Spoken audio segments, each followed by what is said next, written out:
Yo, you're gonna subscribe to the channel, aren't you? Aren't you? You are? You gonna subscribe? You subscribed yet? You gonna subscribe? Come on, subscribe. Please, baby, please, baby, please, please, please, baby, please, baby, please, baby, please, baby, please, please, please, baby, please, please, please, baby, please, please, baby, please, please, baby, please, please, baby, please, baby, please.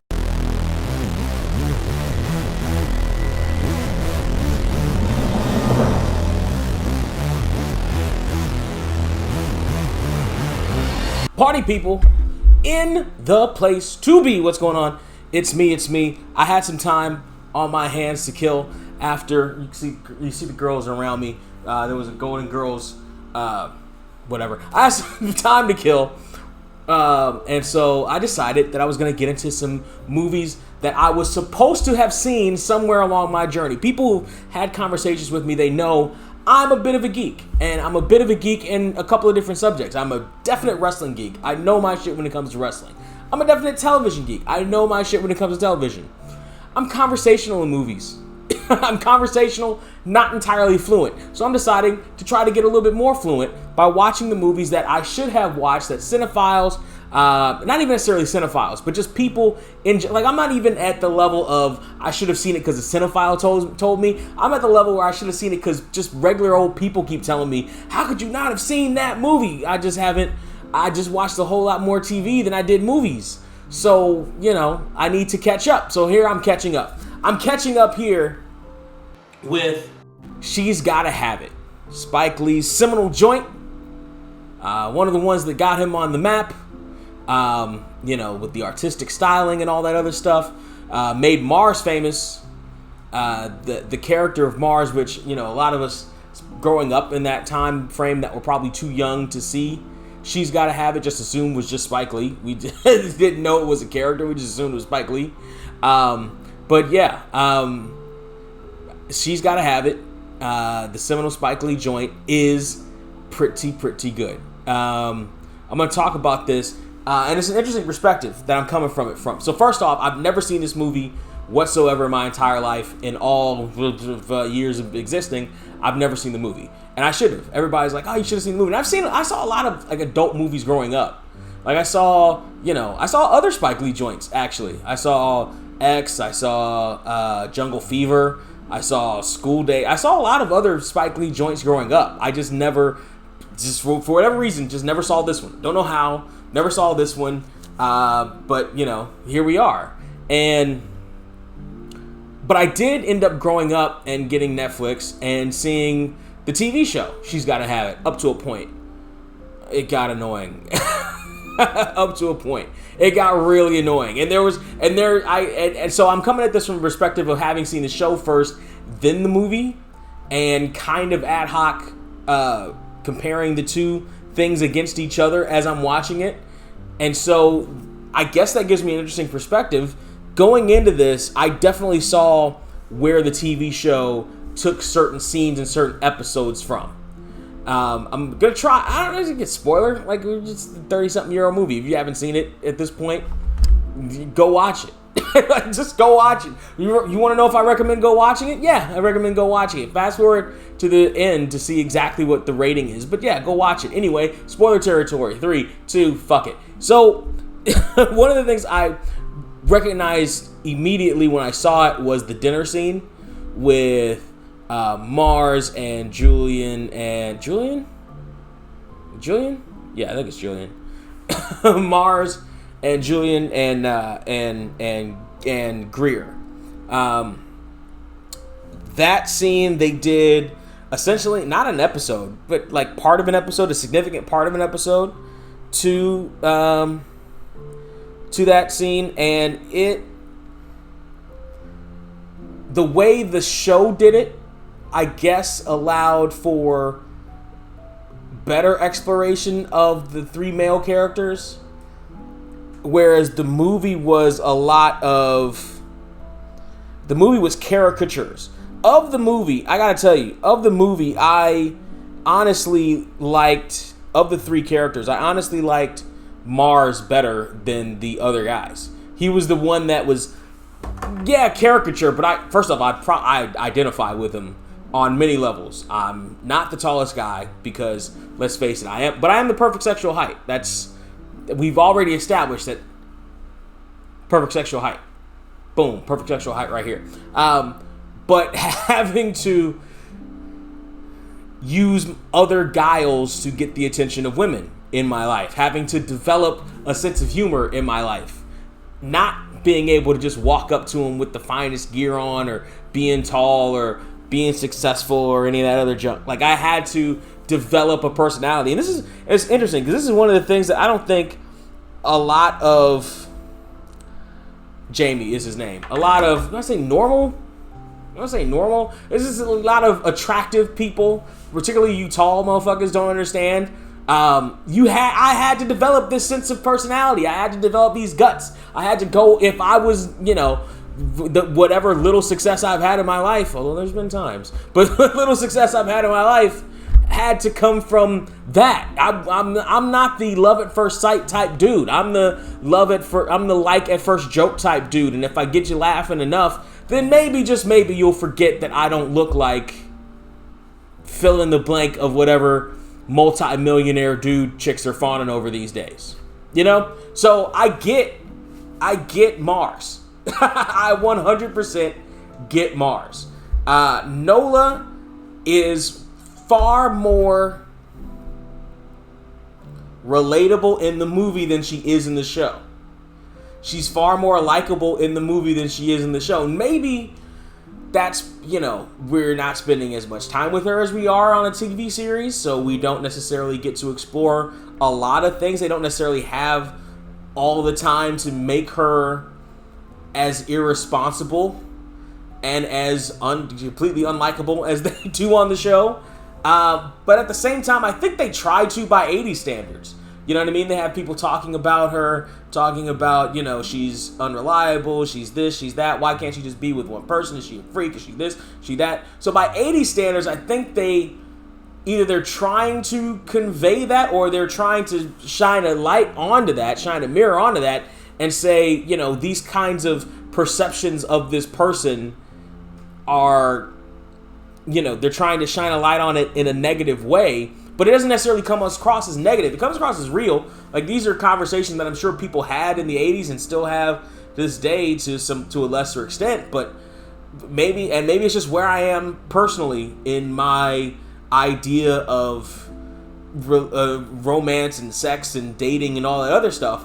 But looking at this through the lens that I'm looking at it now in my life, where, do what you want to do, where, there's no such thing as kink shaming or freak shaming when it comes to me, because hell, we all got something, you know what I mean? Like, not even necessarily kink, where I'm in the interest of, if you want to be polyamorous, if you're into more than one person at a time and everybody's cool with it, and and you're responsible and all that other stuff, and everybody's 18, then Godspeed, baby. I'm there for you.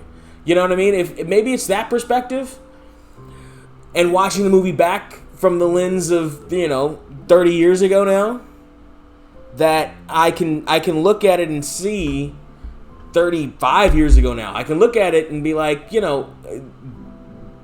Nola doesn't come off as bad or as negative, really. For instance, there was one interview they had with her former roommate, played by Joie Lee, Spike's sister, where they talk about how she couldn't handle the different guys coming through, and she tried to put up the example that, her boyfriend would come over occasionally, but not necessarily be there with the frequency that Nola had her gentleman callers there. But that didn't make me not like,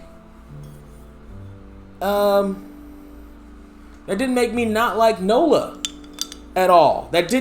I guess I can understand where she was coming from, being in the world that, I live in, and having been in various situations and seeing what other people's perspectives on things are. But honestly, I'm team Nola, and not even necessarily team Nola and Mars for them to get together or stay together or, be monogamous or anything like that. Because a lot of times, especially, you gotta think back to when this movie came out. 35 years ago, a movie like this, the goal would be, on a mainstream platform, the goal would be, which one is she going to choose? And still today, which one is she going to choose that she was in love with the whole time? Which one do you, the audience, want her to go for the whole time? To this day, it happens all the time. We see it everywhere from, it's usually in terrible movies like Mamma Mia or Twilight, but, it's still there. It's still that trope that exists in these movies where they're supposed, and TV shows, they're supposed to be an end game. But nowadays, a lot of times TVs and movies are a lot more, TVs specifically, are a lot more in your face about who end game is supposed to be. Leverage. Parker and Hardison were supposed to be together that entire time. Period. Point blank. Like, there was no other place for that to go. They didn't even bother with any real good detours for them. Their detours were them. Their issues were them, and particularly Parker not being able to get her shit together and just started already. You know what I mean? Watching a different world. A Different World is another one. A Different World decided, season 2, that end game for the show was going to be Dwayne and Whitley. Season 1, you could make the argument for Dwayne and Denise, but it's kind of weak. But they decided, actually no, they didn't decide. Did they? No, they didn't really decide. They decided in season 3 that was end game. Season 2, they didn't really decide anything, because they had Freddie fawning all over Dwayne for a while. And you kind of rooted for Freddie. But they decided season 3, end game, Whitley and Dwayne, and that's it. Now, did you have strong prospective suitors on either camp? You absolutely did. You had Keanu, and this isn't going to be in A Different World discussion, but you had Keanu, you had Julian, you had Byron. You had legit contenders for the affections of the people involved in this movie, and she's got to have it. Either knowing what I know from watching as much TV as I have, or just from how Spike Lee put it together, there didn't seem to be or also time. In 89, for prospective theaters, it was going to be Nola and the Stuffy Dude. It was going to be Nola and Jamie. That's how they set it up. He was the more serious one. Serious. He was too serious. He was entirely too serious. He was like I mentioned before, some caricature. Mars was a caricature. Mars was a caricature too. Drinker down. I know that guy. I am that guy. I see him here. That ain't a caricature. He's being. I've met those guys on many occasions, but I suppose the way they played it, and that's the difference between the TV show too. The TV show does flesh the male characters out a bit more. Actually, on the TV show, I don't like the way they fleshed out Mars. I don't necessarily like the way they fleshed him out. I don't necessarily like the way they fleshed the Stuffy Dude out either. Having him, be married and cheating on his wife and shit. Like, I don't necessarily, ethical non-monogamy. You know what I mean? If you're gonna see more than one person, like Nola does, fucking, tell him, or, whatever the fuck. I suppose that's one of the differences, but here, it makes, I suppose, in 1990, you may have thought, if you didn't necessarily have that wide a palette of entertainment, you thought it was supposed to be her and Jay. But at the end, I think Spike makes the right decision.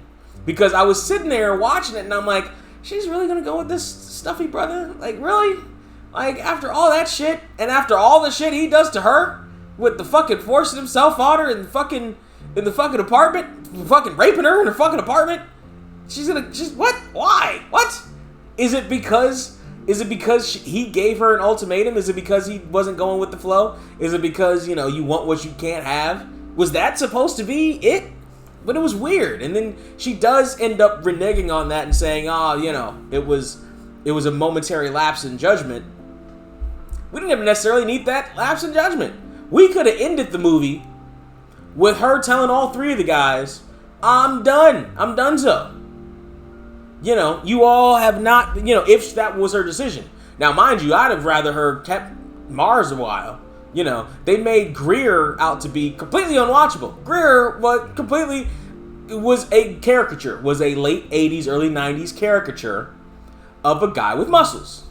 Like a bad caricature of a fitness dude. Always working out on himself, looking at himself, telling her how to work out and all this other shit. Like, that's a bad caricature. Now, some of that stuff may exist, or may have existed then, but it wasn't, you know, it was like, this guy is, if he's one-dimensional, it's a flat dimension. So, I don't know. The way they ended the movie was fine, with her not being with anybody and going back to her bed alone. I understand why they explored the possibility of sex addiction and stuff, again, especially then, and the way they did it. By the way, shout out to Espeth Murkison. As soon as I saw her, I was like, oh shit, Espeth Murkison. Love me some Espeth Murkison. And actually, she was one of the only ones that seemed to be acting. Like everybody else, or seemed to be natural. Everybody else seemed to be trying to act, including Nola. And I get it, you know, shoestring budget, all that stuff. One of your first, if not your first film, all that stuff. I get it.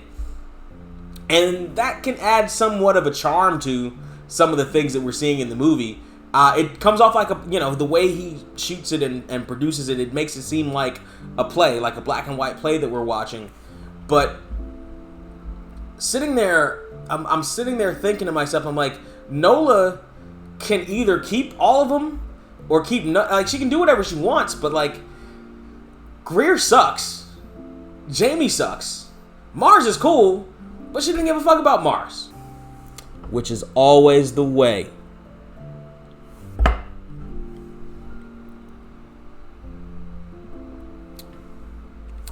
No, stay here. Stay here. There are a couple other things that I wanted to point out. The dancing for Nola's birthday was well done, well shot.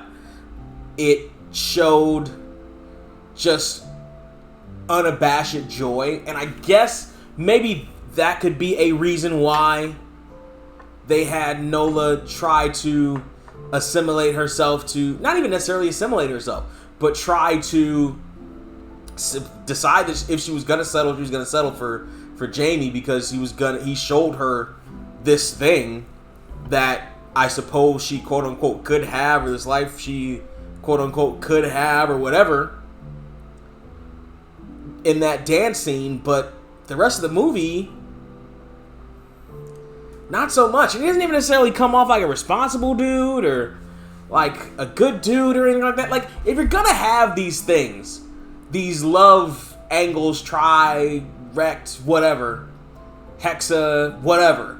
I should have stopped it, wreck, but whatever. If you're gonna have these love angles, I prefer it if there isn't necessarily a bad guy.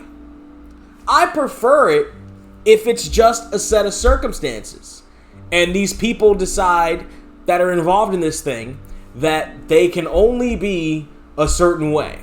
Or at least one of them decides that, well, you know, I can only be monogamous, or, well, you know, I can only be polyamorous. They decide one way or the other, and that can cause a natural conflict. Trust me, I know. Trust me, I know.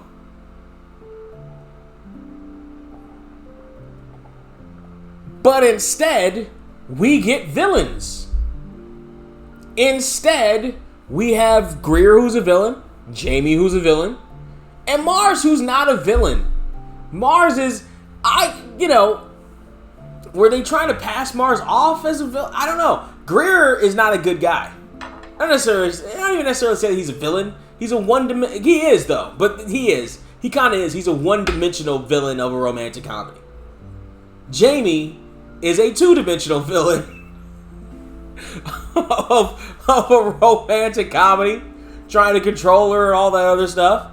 Oh, then there was the girl. Then there was the other girl who, Opal, I think her name was, who was trying to convert Nola to the dark side of bisexuality, or at least lesbianism, and she kinda, I wasn't gonna say she comes out like a stereotype, but I've met that stereotype quite a few times. Quite a few times. Living in Long Beach, I've met that stereotype. Partying in Hollywood, I've met that stereotype quite a few times. Yes, I have.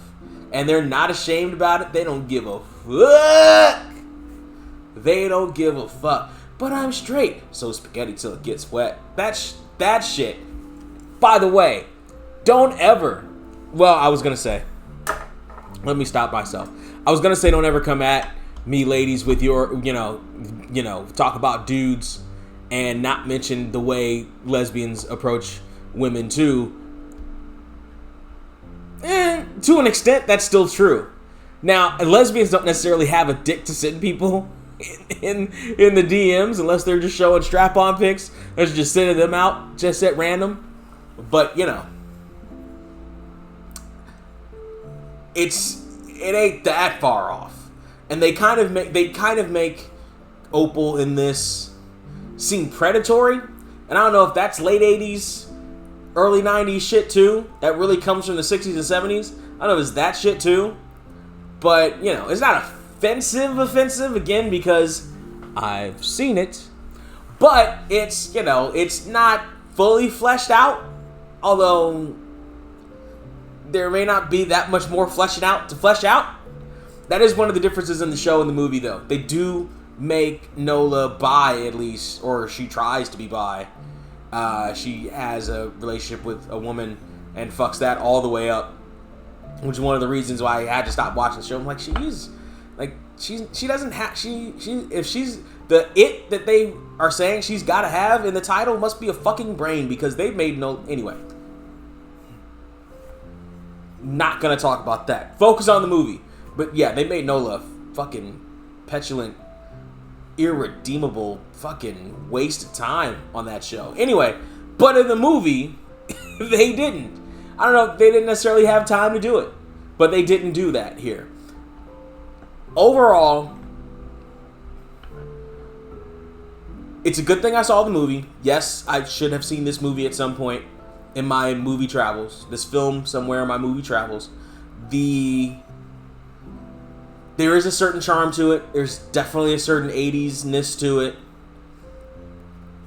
I can even understand why Mr. Spike would want to do a TV show reboot of it to try to flesh out some of the things that he didn't or couldn't do with whatever budget he had, whatever time he had, whatever constraints he had when he was filming this originally in the 80s. I think a series may have been too long, unless you're going to do a short series like Hollywood did. I think in some ways the movie is better. In the way it portrays Nola, the movie's better. In the way it portrays Mars, the movie is better. I haven't seen the ending of it. Again, I had to drop out season 2. Season 2 became a sludge to get through for various reasons. So I don't know how it ends, but I don't hate the way Nola at least ended. Like, the movie was going fine, then we get to the stupid hiccup with her and Jamie, but then it comes back. Then it comes back up and says she ends up alone. It does this stupid thing to try to make her regret her sexuality and all this other shit, but it comes back to whatever level it was. In terms of how much money out of $15 she's got to have it has through the glasses of 30 years later, 35 years later, and having seen the TV show, but in the overall span of the movie itself, out of $15, I would give She's Gotta Have It, honestly, a 10 out of 15. I think is pretty good. About 2/3 of the way there. It's a pretty good movie. Again, with the constraints and everything, that gives it that certain charm. The lack of acting, either experience or ability, in a lot of the actors in this, again, brings a certain charm to it. There's that Spike Lee look for historical purposes, for film historical purposes. You should see it. For a Spike Lee fan's perspective, you should see it.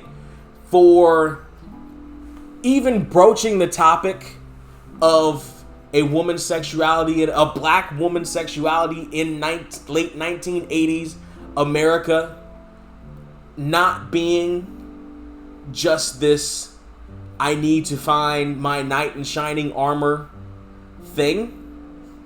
Give it points. Give it all the points in the world for it. Just this couple of story hiccups, some of the parts of the acting bring it down a bit, and that stupid Jamie hiccup at the end brings it down a bit. But overall, grand scheme of things, point by point, I think 10 out of 15 is about right. It's one that you should see if you've never seen it. If that's one of the few Spike Lee joints you haven't seen, it's absolutely worth watching at least once. The companion piece of the TV show, fine if you wanna get through the first season and maybe an episode or two after the first season. After that, you don't need to keep watching. You don't need to actually skip the first part of the first episode of the second season, because that was just bullshit. But it had nothing to do with the fucking show at all. Just Spike Lee fucking jacking himself off on his own TV show, which you can do. It's his own TV show. But skip ahead 10 minutes in that first episode of season 10. Or 2. It felt like 10. But skip ahead about 10 minutes of that first episode of season 2. Watch the rest of that episode, maybe another one. And then you can dump it.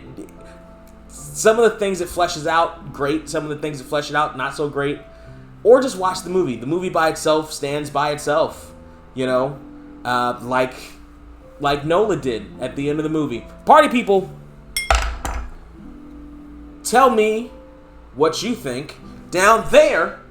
Where? Down where? Down there. Down where? Down there in the comment section. Like, share, subscribe. Patreon.com/surreal469 is the place you ought to go. Patreon.com/surreal469 is the place you ought to go to help keep the lights and the drinks flowing at the party. Tell me how wrong I am. Click and clack on your click and clack machines at Surreal469 on everything, including Twitter and Facebook.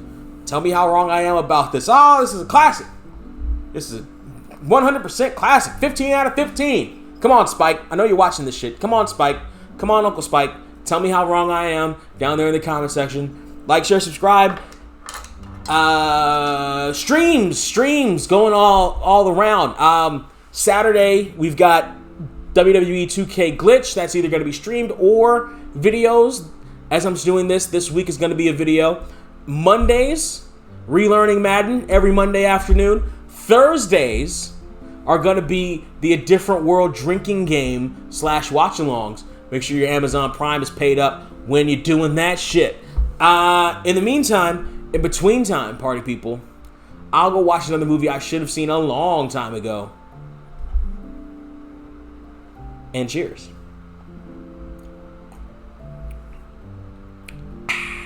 Please, baby, come on, please, baby, baby, please, baby, please, baby, please, baby, baby, please, please, baby, baby, please, baby, please, baby, please, please, baby, please, please, baby, please, please, please, baby, please, please.